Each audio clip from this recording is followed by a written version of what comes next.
California State University, Sacramento was the staging ground for a unique medical-based training scenario. In this exercise, Golden Guardian 2012, the Tenet Hospital Administrative Support Unit is here to drill, rehearse, practice, and even polish our techniques for running this 50-bed mobile field hospital. This is a very complex exercise that is looking at our disaster medical response capabilities.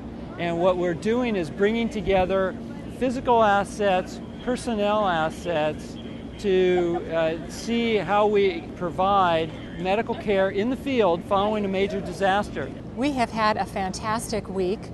We started with a full day of training our disaster medical response teams. We started the second day with a full-scale exercise with our response teams, treating 80 patients in a mobile field hospital setting that were transported to us by air ambulance and by ground ambulance.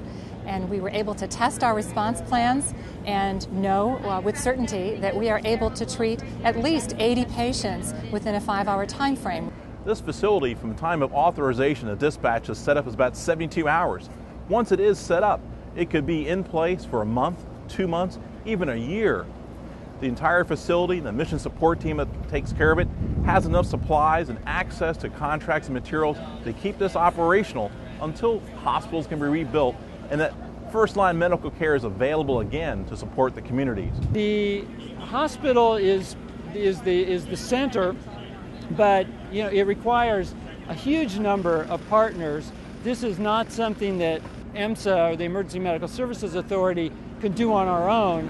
All disaster response requires intricate coordination between various partners. In this exercise, the National Guard played a key role because they're one of our key assets for moving patients by air, as well as they may provide other resources like security or other support within our hospital. The ability to provide health care in very difficult situations after a disaster is key to both preventing unnecessary death and minimizing suffering after a disaster, which are always the top priorities initially in a disaster.